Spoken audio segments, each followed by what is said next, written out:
Hey guys, welcome back to another video. So today I will be addressing the power steering high pressure line and the return line. Now the return line is fine. I just figured I'd change it, might as well. But as you can see from all the fluid that's on the high pressure line, obviously it's leaking.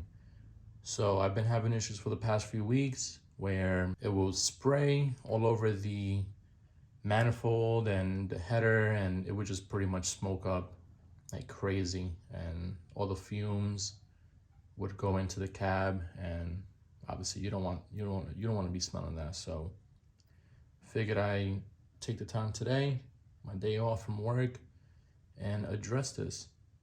So let's just go ahead and tackle this. All right, so before I proceed with unbolting the high pressure hose and the return line, I don't know if I mentioned, but the top one is a 16 millimeter and the bottom one for the high pressure hose is an 18 millimeter.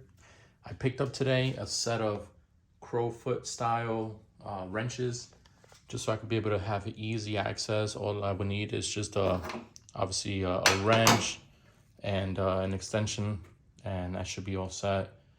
And hopefully they come out, fairly quick or easy, if you will. But you do want to go ahead and remove the fluid that's in here. You don't want to start removing lines and have all that fluid just drain all over the floor. If that's your style, then by all means, but I want to go ahead and take the cleaner route. I don't want to have a bunch of mess on the floor and all over the Jeep. Let me go ahead and find something that I can possibly use to remove all this fluid, and I will be right back. All right, so once you find something to remove all that fluid, I don't know if you can see. Yeah, you can't tell, but I did remove everything. I'm gonna go ahead and now hit these with some PB Blaster. Hopefully that could loosen this up a little bit. Just try not to spray it all over your serpentine belt. Then that'll start squeaking like crazy afterwards. But let me just let this soak for a little bit, and then I'll be right back, and I'll go ahead and try to remove that high pressure hose. I went ahead and I removed the return line and the high pressure hose. Now I did, on the old one, of course, I went ahead and I took a cutting wheel and I cut them off just so I could thread them back, so I could be able to hit it with the with some air, some pressurized air, and clean all that gunk. And I sprayed it down with some like degreaser and whatnot. And I just didn't want anything to go back into the actual steering box itself.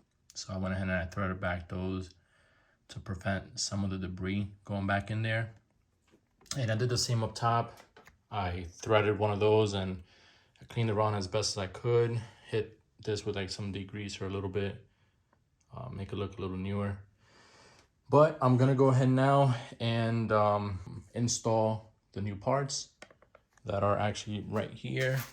So this is by Edelman Elite high performance power steering hose. Got it off of Rock Auto, and then got the return line as well. So let's go ahead and install this real quick. All right guys, so there you have it.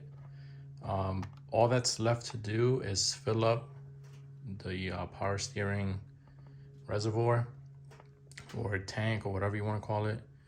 But that's the high pressure hose installed. The return line is installed. It took me a little bit, if I'm honest. I had to hit it with a PB Blaster a few times, and I took out the propane torch just to heat it up a little bit.